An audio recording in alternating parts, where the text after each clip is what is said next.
नमस्कार साथियों और प्यारे विद्यार्थियों, मैं होशियार मल अपने इस ऑनलाइन क्लास के अंदर आप सभी का तहे दिल से हार्दिक स्वागत और अभिनंदन करता हूं।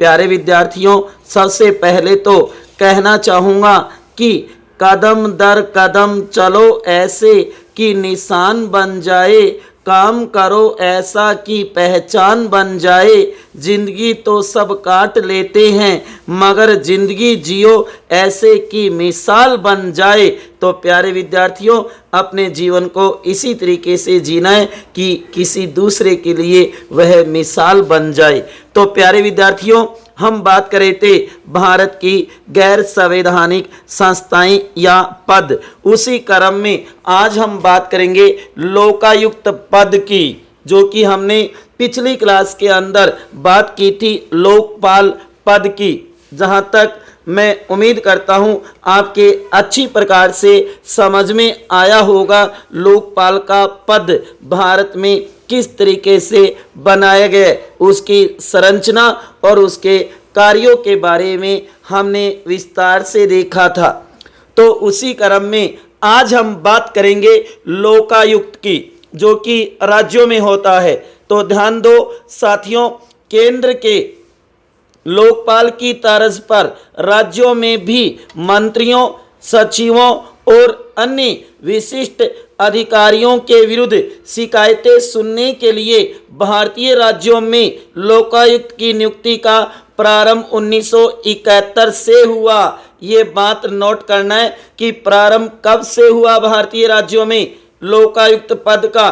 तो ध्यान देना, 1971 से माना जाता है। कहा जाता है कि लोकायुक्त भारत के राज्यों द्वारा गठित भ्रष्टाचार रोधी संस्था है ये, जो कि आप देखोगे प्यारे विद्यार्थियों, सर्वप्रथम 1970 में उड़ीसा में लोकायुक्त अधिनियम बना था। सर्वप्रथम कौन से राज्य में? ओडिशा में। याद रखना, जो वर्तमान में हम ओडिशा कहते हैं, जो कि 1971 में महाराष्ट्र में लोकायुक्त अधिनियम बना। उसके बाद में 1971 में कहाँ पे? महाराष्ट्र राज्य में लोकायुक्त अधिनियम बना और इसकी नियुक्ति भी 1971 में हो गई। जबकि उड़ीसा में अधिनियम तो 70 में बना, जबकि नियुक्ति 1983 में होती है। ध्यान देना इस बात पर प्यारे विद्यार्थियों। जबकि 1971 में महाराष्ट्र में लोकायुक्त अधिनियम भी बना और इसकी नियुक्ति भी हो गई 1971 में। तो यहाँ पर दो बढ़िया क्वेश्चन बन सकते हैं। पहला अधिनियम बनाने वाला राज्य तो होगा उड़ीसा 1970, जबकि अधिनियम के बाद नियुक्ति करने वाला पहला होगा 1971 में महाराष्ट्र। तो महाराष्ट्र पहला राज्य बना लोकायुक्त की नियुक्ति करने वाला भारत का। क्लियर है? समझ में तो आ रहा है ना साथियों? जो कि मैं नोट्स के माध्यम से ही आपको समझाने की कोशिश कर रहा हूं। हो सकता है बोर्ड पे अच्छी प्रकार से समझ में आपके आ सके, तो मैं जल्दी ही बोर्ड के ऊपर भी समझाने का प्रयास करूंगा। तो ये दोनों ही क्वेश्चन तैयार कर लेना। बहुत बार ये क्वेश्चन पेपर में पूछे गए हैं। तो साथियों चलो आगे देखो। अब हम बात करते हैं राजस्थान, जो कि आप देखोगे राजस्थान लोकायुक्त एवं उप लोकायुक्त अधिनियम 1973 वेरी वेरी वेरी मोस्ट है साथियों, पारित हुआ, जो 3 फरवरी 1973 से प्रभावी हुआ। इसे 26 मार्च 1973 को राष्ट्रपति की स्वीकृति प्राप्त हो गई। तो ध्यान देना, राजस्थान लोकायुक्त एवं उप लोकायुक्त अधिनियम कब पारित हुआ? 1973। उसके बाद में राष्ट्रपति ने स्वीकृति कब दी? 26 मार्च 1973 को। नोट कर लेना, अति महत्वपूर्ण है। राजस्थान के प्रथम लोकायुक्त कौन थे? ID दुआ। ध्यान देना, प्रथम लोकायुक्त राजस्थान राज्य के, राजस्थान के प्रथम व अंतिम उप लोकायुक्त एकमात्र बने अभी तक। ध्यान देना, एक ही बने हैं जो कि KPU मेनन बने हैं, जबकि वर्तमान में प्रताप कृष्ण लोहरा 13वें नंबर के जो हाल ही में बनाए गई हैं। ध्यान देना, 9 मार्च 2021 को इन्होंने पद ग्रहण किया था 13वें नंबर के लोकायुक्त के रूप में, जबकि उप लोकायुक्त तो एक ही बने हैं, प्रथम और अंतिम। ध्यान देना, जबकि लोकायुक्त कितने बन चुके? 13 बन चुके, जो आपके सामने इन 13 लोकायुक्तों के नाम की सारणी है। इसे भी नोट कर लेना, क्या पता इसमें से भी क्वेश्चन पूछा जा सकता है। ध्यान देना, वर्तमान में राजस्थान के लोकायुक्त कौन हैं? प्रताप कृष्ण लोहरा, जिनका छाया चित्र आपके सामने है। ध्यान देना, और ये 13वें नंबर के हैं, ये बात भी नोट करना। इनसे पहले SS कोठारी, सज्जन सिंह कोठारी थे राजस्थान के लोकायुक्त। ध्यान देना इस बात के ऊपर। आगे देखो साथियों, समझ में तो आ रहा है ना, बहुत ही महत्वपूर्ण टॉपिक है ये। लोकायुक्त की बात कर रही हैं। जैसे देश में भ्रष्टाचार को रोकने के लिए लोकपाल का पद है, उसी प्रकार राज्यों में उसी की तर्ज पर ये मानो कि लोकायुक्त का पद बनाया गया है। आगे देखो साथियों, उसके बाद में ये एक स्वतंत्र वैधानिक संवैधानिक संस्था है। ध्यान देना, संवैधानिक नहीं है, वैधानिक है, अधिनियम के द्वारा बनी है। संसद ने अधिनियम पारित करके और इसकी स्थापना किए तो ये संवैधानिक होगी। वैसे ये गैर संवैधानिक है, असंवैधानिक है। नोट करना इस बात को, संविधान में कोई उल्लेख नहीं है इसका, ये अधिनियम के द्वारा बनाई गई है लोकायुक्त का पद। ये राज्य सरकार के अधीन कोई विभाग भी नहीं है। नोट करना, यह राज्य सरकार के अधीन कोई विभाग भी नहीं है लोकायुक्त। इसका क्षेत्राधिकार संपूर्ण राजस्थान राज्य है। ये नहीं कि कुछ क्षेत्र विशेष हो, नहीं, संपूर्ण राज्य होगा, संपूर्ण राज्य होगा। सरकार का इसमें कोई हस्तक्षेप नहीं होता है, ये बात भी नोट कर लेना। ये संवैधानिक संस्था नहीं है, सांविधिक है, वैधानिक है। याद रखना, संविधान में कोई उल्लेख नहीं है इसका, इसलिए ये संवैधानिक संस्था नहीं है। साथियों बता दो, आज वाली क्लास आपको कैसी लग रही है? समझ में तो आ रहा है ना कि आज वाला हमारा टॉपिक क्या है? लोकायुक्त कहाँ होते हैं? राज्यों में होते हैं। ध्यान देना इस बात के ऊपर। अगर आपको ये वीडियो अच्छा लगे तो आपसे ये निवेदन है कि इसे ज़्यादा से ज़्यादा शेयर कर देना और लाइक करना तो मत भूलना। यह नख दंत विहीन संस्था मानी जाती है साथियों। न तो इसके नख है और न दंत है, बल्कि ये मानो कि कोई भी लोक सेवक है, अगर तय सीमा पर काम नहीं करता है या काम की एवज में रिश्वत मांगता है तो ये मानो शिकायत की जाती है यहाँ पर। तो कहने का मतलब यही है कि हम अपने लोक सेवकों के विरुद्ध भ्रष्टाचार की जांच करने के लिए लोकायुक्त के पास जा सकते हैं। तो साथियों इसे जरूर ध्यान देना। वर्तमान में भारत के 20 राज्यों में लोकायुक्त पद है, 20 राज्यों में लोकायुक्त पद है। ध्यान देना, जो कि केरल में लोकायुक्त 3 व्यक्ति होंगे तथा अन्य राज्यों में 2 होंगे, जैसे कि लोकायुक्त और उप लोकायुक्त। लेकिन हिमाचल प्रदेश, बिहार, उत्तर प्रदेश में उप लोकायुक्त नहीं होते हैं। अति महत्वपूर्ण बातें बता रहा हूं, इन्हें जरूर नोट कर लेना। पंजाब और उड़ीसा में लोकायुक्त को लोकपाल भी कहते हैं। केरल व उड़ीसा को छोड़कर किसी भी राज्य में शिकायत की कोई फीस नहीं लगेगी।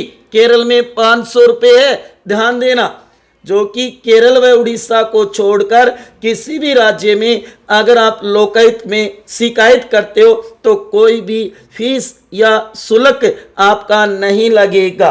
और याद रखना, केरल, हिमाचल प्रदेश, उत्तर प्रदेश, राजस्थान, आंध्र प्रदेश राज्यों में झूठी शिकायत के लिए दंड की व्यवस्था भी की गई है। अगर आप मिथ्या या झूठी शिकायत करते हो तो आपको दंड भी मिल सकता है। इस बात को नोट करना साथियों। अब देखो लोकायुक्त की संरचना, बहुत ही महत्वपूर्ण क्वेश्चन बन सकते हैं साथियों। लोकायुक्त की संरचना या गठन। योग्यता, उच्च न्यायालय के न्यायाधीश के समान या न्यायाधीश हो या रह चुका हो वही व्यक्ति लोकायुक्त बनेगा। नोट कर लो, हाई कोर्ट, उच्च न्यायालय के न्यायाधीश के समान योग्यता होनी चाहिए, चाहे वह न्यायाधीश हो या रह चुका हो, चाहे वो मुख्य हो चाहे अन्य न्यायाधीश हो, उसी को लोकायुक्त बनाया जाएगा। उसके बाद में नियुक्ति कौन करेगा? राज्यपाल द्वारा मुख्यमंत्री की अध्यक्षता वाली, याद रखना, मुख्यमंत्री की अध्यक्षता वाली समिति की सिफारिश पर, जिसमें सदस्य होंगे कौन? एक तो विधानसभा में विपक्ष प्रतिपक्ष का नेता होगा और दूसरा राज्य के हाई कोर्ट का मुख्य न्यायाधीश, उच्च न्यायालय का मुख्य न्यायाधीश होगा। ये 3 सदस्य की जो समिति होगी जिसका अध्यक्ष मुख्यमंत्री होगा वो सिफारिश करेगा, उसी की नियुक्ति राज्यपाल लोकायुक्त के रूप में करेगा। क्लियर है ना? आ गई बात समझ में। शपथ कौन दिलाएगा? राज्यपाल। कौन दिलाएगा? राज्यपाल। और लोकपाल को कौन? राष्ट्रपति। कार्यकाल 5 वर्ष। ध्यान देना, लोकायुक्त का कार्यकाल कितना होता है? पदावधि 5 वर्ष। लेकिन यहां पर अपवाद है कि 2018 में एक बार 8 वर्ष, एक बार कितना किया? 8 वर्ष किया, फिर 2019 में वापस 5 वर्ष कर दिया। तो वर्तमान में कितना है? 5 वर्ष है साथियों, ध्यान देना। जबकि उत्तर प्रदेश में 8 वर्ष है, राजस्थान 8 वर्ष एक बार करने वाला दूसरा राज्य बना था। उसके बाद में वेतन भत्ता, उच्च न्यायालय के मुख्य न्यायाधीश के समान, हाई कोर्ट के मुख्य चीफ जस्टिस के समान वेतन मिलेगा। 2.50 लाख रुपए मासिक वेतन होगा लोकायुक्त का। क्लियर है ना? समझ में तो आ रहा है ना साथियों? बता दो एक बार और लाइक करना तो मत भूलना। उसके बाद में आगे देखो, हटाना राज्यपाल द्वारा, नियुक्ति भी राज्यपाल, शपथ भी राज्यपाल, हटाना भी राज्यपाल, और आगे देखो त्याग पत्र भी राज्यपाल, वार्षिक प्रतिवेदन भी राज्यपाल को। तो इसे जरूर तैयार करना, बहुत महत्वपूर्ण है, अति महत्वपूर्ण है, ध्यान देना। हटाना राज्यपाल द्वारा जो कि सुप्रीम कोर्ट की जांच साबित कदाचार या अक्षमता के आधार पे, अगर उसके ऊपर साबित कदाचार हो जाता है या अक्षमता के आधार पर उसे सुप्रीम कोर्ट जांच करेगी और हटाएगा कौन? राज्यपाल। कौन हटाएगा? राज्यपाल हटाएगा लोकायुक्त को। नोट करना इस बात को। उसके बाद में त्याग पत्र, इस्तीफा किसको देंगे? राज्यपाल को। लोकायुक्त, एक राज्य का लोकायुक्त अपना त्याग पत्र किसे देता है? राज्यपाल को देता है। ठीक है साथियों, आगे देखो, वार्षिक प्रतिवेदन या रिपोर्ट जो कि राज्यपाल को, जिसे राज्यपाल विधानमंडल के समक्ष पेश करता है। कहने का लव, लोकायुक्त अपने जो भी कार्य किए हैं, जो उसके पास शिकायतें आई हैं, उनकी वार्षिक रिपोर्ट 1 साल का ब्यौरा प्रतिवेदन या रिपोर्ट किसे देगा? राज्यपाल को देगा, और राज्यपाल उसे किसके समक्ष पेश करेगा, प्रस्तुत करेगा? विधानमंडल के सदन के समक्ष पेश करेगा। ध्यान देना, विधानमंडल।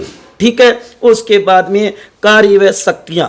लोकायुक्त करता क्या है, कार्य क्या है, उसके शक्तियां क्या है? तो ध्यान देना, लोकायुक्त उच्च सरकारी पदों पर आसीन व्यक्तियों द्वारा किए जा रहे भ्रष्टाचार की शिकायतें सुनने एवं उस पर कार्रवाई करने की निर्मित पद का नाम है। ये उनकी सुनवाई करेगा भ्रष्टाचार की। कहने का मतलब यही है कि सार्वजनिक क्षेत्र में भ्रष्टाचार, पद के दुरुपयोग एवं अकर्मठता से संबंधित परिवारों की सुनवाई करके आरोपी के विरुद्ध कार्रवाई की सिफारिश करना इसी का काम है। और ये मानो कि कोई लोक सेवक तय सीमा में काम नहीं करता है या फिर काम के एवज में रिश्वत मांगता है तो उसके विरुद्ध यही कार्रवाई करता है। कौन? लोकायुक्त संस्था। इसलिए ये पद निर्मित है। ध्यान देना, लोकायुक्त एक पद का नाम भी हम कह सकते हैं। शिकायत की प्रक्रिया रहेगी, कोई भी व्यक्ति या उसकी ओर से अधिकृत कोई व्यक्ति शिकायत कर सकता है। ध्यान देना इस बात पे। शिकायत के साथ 10 रुपये का स्टाम्प पर शपथ पत्र देना जरूरी होगा। और अगर जेल में बंद भी कोई व्यक्ति है तो वो भी ये मानो अपने जेल अधिकारी को ये मानो कि शिकायत पत्र दे सकता है। तो अति महत्वपूर्ण है। कहने का मतलब यही है कि भ्रष्टाचार को रोकने के लिए ये पद बनाया गया है। जैसे कि केंद्र में लोकपाल है, राज्य में लोकायुक्त है। आपने देखा होगा लोकपाल अन्ना हजारे का नाम सबसे पहले आता है, क्योंकि जन लोकपाल लाने में सबसे बड़ी अगर भूमिका भारत में रही है तो वो अन्ना हजारे की रही है। ये बात भी नोट कर लेना लोकपाल वाले में। ठीक है। अब देखो, very very very very most question अति महत्वपूर्ण होगा जो कि आपको अच्छी तरीके से तैयार करना है साथियों। हाँ साथियों, यह है अति महत्वपूर्ण जांच का दायरा। इसके विरुद्ध शिकायत नहीं की जा सकती, इनके विरुद्ध अधिकारिता या दायरे में नहीं आते। ये है अति महत्वपूर्ण। इन्हें तो जरूर तैयार कर लेना मेरे साथियों। जो कि दूसरी तरफ लिखा है दायरे में, इनके विरुद्ध शिकायत की जा सकती है और जांच कर सकता है लोकायुक्त। अब देखो, अधिकारिता या दायरे में नहीं है। कौन नहीं है? एक तो राज्य का मुख्यमंत्री, पूर्व मंत्री, विधायक, सरपंच, पंच, हाई कोर्ट, उच्च न्यायालय के न्यायाधीश, हाई कोर्ट, उच्च न्यायालय के कर्मचारी, पूर्व लोक सेवक, न्यायिक सेवा के अधिकारी, महालेखाकार राज्य का, राज्य निर्वाचन आयुक्त, आरपीएससी, राज्य लोक सेवा आयोग के अध्यक्ष व सदस्य और अन्य अधिकारी व कर्मचारी, राजस्थान विधानसभा सचिवालय के अधिकारी व कर्मचारी आदि इसके अधिकारिता दायरे के क्षेत्र में नहीं आते हैं। नोट कर लेना, मुख्यमंत्री नहीं आता है। जो कि यहाँ पे एक बात बता देता हूँ प्यारे विद्यार्थियों, ध्यान देना, महाराष्ट्र, उत्तर प्रदेश, राजस्थान, ओडिशा, असम में मुख्यमंत्री लोकायुक्त के दायरे से बाहर होता है। जबकि ध्यान देना, हिमाचल प्रदेश, आंध्र प्रदेश, मध्य प्रदेश, गुजरात राज्यों में मुख्यमंत्री लोकायुक्त के अधिकार क्षेत्र में आता है। इसकी सिफारिशें केवल परामर्शकारी होती है। ध्यान देना। अब देखो, दायरे में जो कि राज्य के सभी मंत्री, AIS ऑल इंडिया सर्विस जो कि अखिल भारतीय सेवा के राजस्थान क्रेडिट के जो अधिकारी होंगे, सचिव होंगे, वो भी आएंगे। राज्य सरकार के सभी अधिकारी जो कि राजस्थान प्रशासनिक सेवा के जो कि हम RS अधिकारी कह सकते हैं, और कर्मचारी, पंचायती राज की संस्थाओं के अध्यक्ष व उपाध्यक्ष, सरपंच को छोड़ करके, ये ध्यान देना, इधर सरपंच इनको छोड़ करके हम कह सकते हैं पंचायत समिति का प्रधान, उप प्रधान और सदस्य। उसके बाद में हम कह सकते हैं जिला परिषद, उसका जिला प्रमुख और उप जिला प्रमुख और सदस्य, नगर पालिका चेयरमैन और उप चेयरमैन और सदस्य। उसके बाद में हम कह सकते हैं नगर परिषद, उसका सभापति और उप सभापति और सदस्य, और नगर निगम महापौर या मेयर, उप महापौर, उप मेयर और उसके सदस्य, जो कि हम कहेंगे वार्ड पार्षद, वार्ड मेंबर, सभी आएंगे सरपंच को छोड़ करके। ये ध्यान देना, सरपंच और पंच इधर है, अधिकारिता या दायरे में नहीं आते, जिनके विरुद्ध आप शिकायत नहीं कर सकते, जबकि अन्य पंचायती राज की संस्थाओं के अध्यक्ष और उपाध्यक्ष के विरुद्ध आप शिकायत कर सकते हो, उनकी जांच होगी। सचिव, विभागाध्यक्ष, लोक सेवक, विकास प्राधिकरण, राजकीय कंपनियों, जो राजकीय कंपनियां ना, उनके निगमों मंडलों के अध्यक्ष, कर्मचारी, अधिकारी व कर्मचारी आदि दायरे के क्षेत्र में आएंगे। इन्हें अच्छी तरीके से तैयार करना प्यारे विद्यार्थियों, ध्यान देना। अधिकारिता दायरे में कौन नहीं आते वो तो ये होंगे, और दायरे में कौन आते हैं ये पद होंगे जिनके विरुद्ध शिकायत की जा सकती है, और लोकायुक्त जांच करेगा। तो ध्यान देना इस बात के ऊपर। तो आज हमने बात की लोकायुक्त पद की, जो राज्य में होता है। और नोट लगा करके एक बात लिखना अति महत्वपूर्ण है। नोट, 5 साल से अधिक पुराने मामलों की शिकायत नहीं की जा सकती, जबकि लोकपाल में 7 वर्ष है और लोकायुक्त में 5 वर्ष है। इसे नोट कर लेना, 5 साल से अधिक पुराने मामलों की शिकायत नहीं की जा सकती लोकायुक्त में। और याद रखना, लोकायुक्त एक पद का नाम है, ठीक है ना, संपूर्ण राज्य में काम करता है। ये संवैधानिक संस्था नहीं, गैर संवैधानिक है, याद रखना, लेकिन ये एक स्वतंत्र संस्था है, स्वतंत्र संस्था है। ये राज्य का कोई विभाग नहीं होता, सरकार का। अति महत्वपूर्ण है साथियों।